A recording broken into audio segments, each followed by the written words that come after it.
Right, Pete. You straighten your tie? You look right? Okay. Gotta be tidy. Yes. Okay, I mean, you touched at the end of that last section really on, it's a bit of a doom and gloom picture.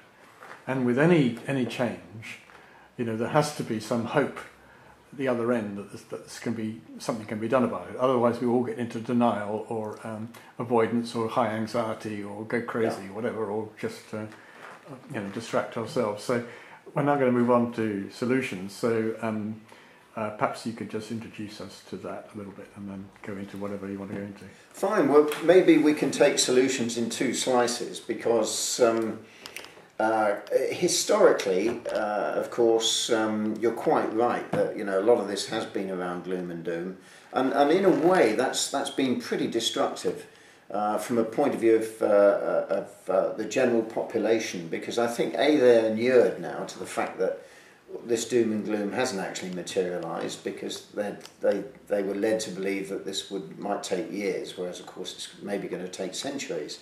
But secondly, that's had the effect of maybe sort of taking it off the radar, and of course with a recession that's very much the case. But if we look at solutions in two chunks, I guess I'd go back to the old trusty, which the human race invariably uses to dig itself out of holes. As a species, we're very good at, through our innovative approaches, at falling into rabbit holes or traps.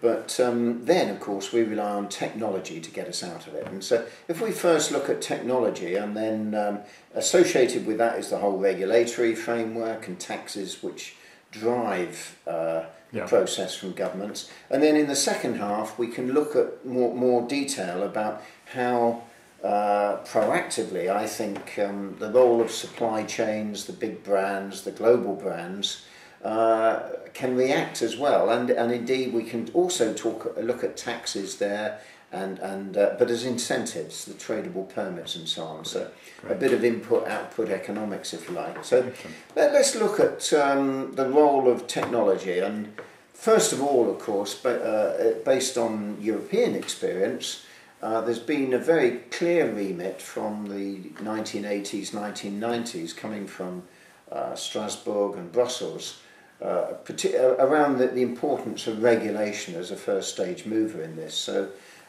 even though we don't have data that enable us to understand the scale of the problem for many of these issues, there was an early and indeed continuing reliance on the fact that if you introduce outright bans, classically landfill bans, and prohibitions on certain types of behaviour, then at least it's a start. And most of these solutions tend to be predicated around those sorts of issues.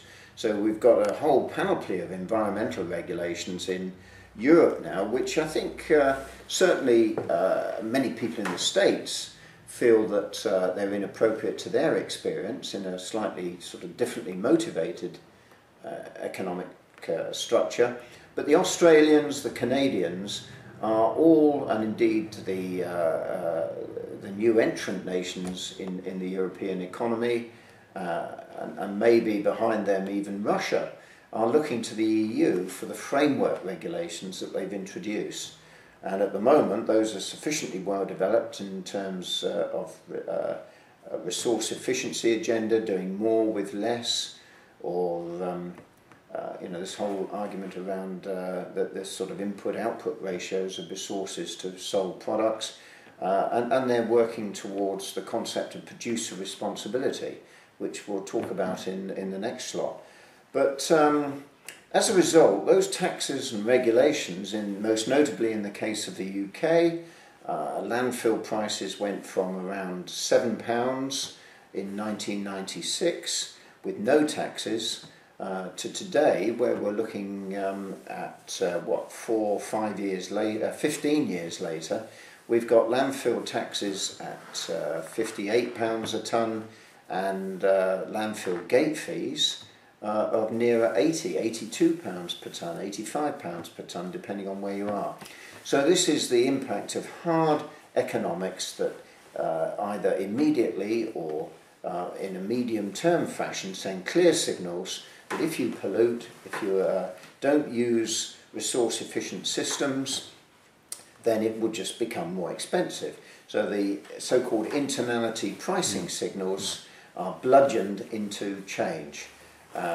Companies that historically used to throw away all their cardboard now at a cost of, well, today it would be ludicrous to put a ton of cardboard into landfill for over £80 is a nonsense, when if you segregate it and you keep it clean and you deliver it to a cardboard reprocessor, you will be paid £150 for it. So these are quite fundamental price signals now. And they're going to affect coming in. Not just technology and which technologies people invest in, but also working practices and behaviour, aren't they? Very much so.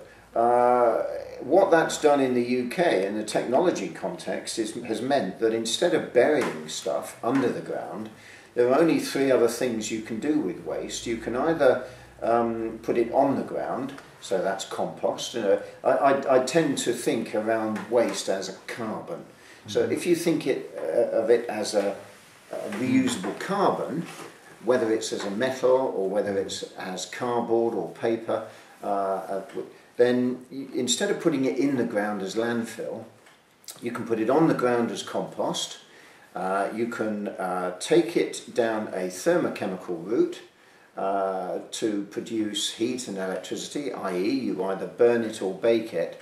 And the third dimension is that you can take it down a biochemical route, where you use bugs, much like our stomachs and a cow's stomach, to microbacteria. They can break down that carbon. Now they can't do that with metals, but I think that what I try to do when I'm talking to other people in the waste industry is to get them to think about these products in terms of their embedded carbon potential.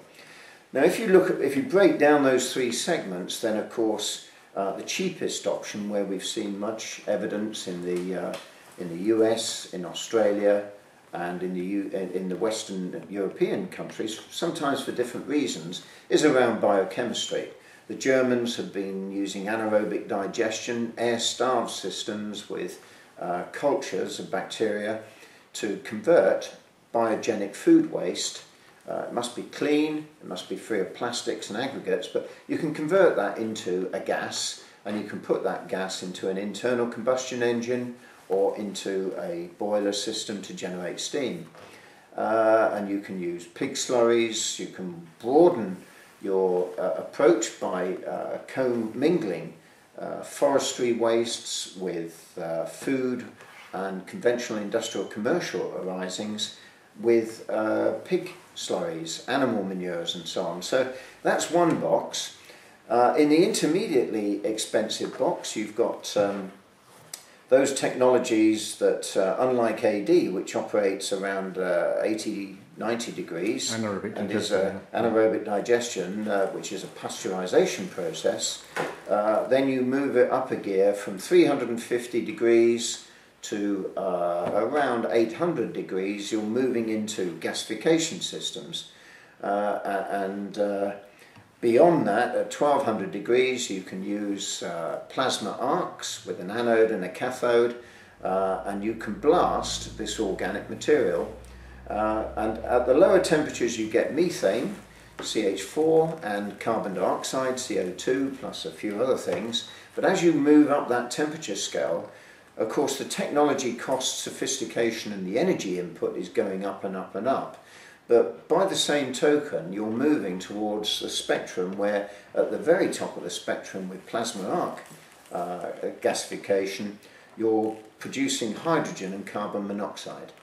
And then finally, you've got thermochemical systems where you are burning that material in the presence of oxygen.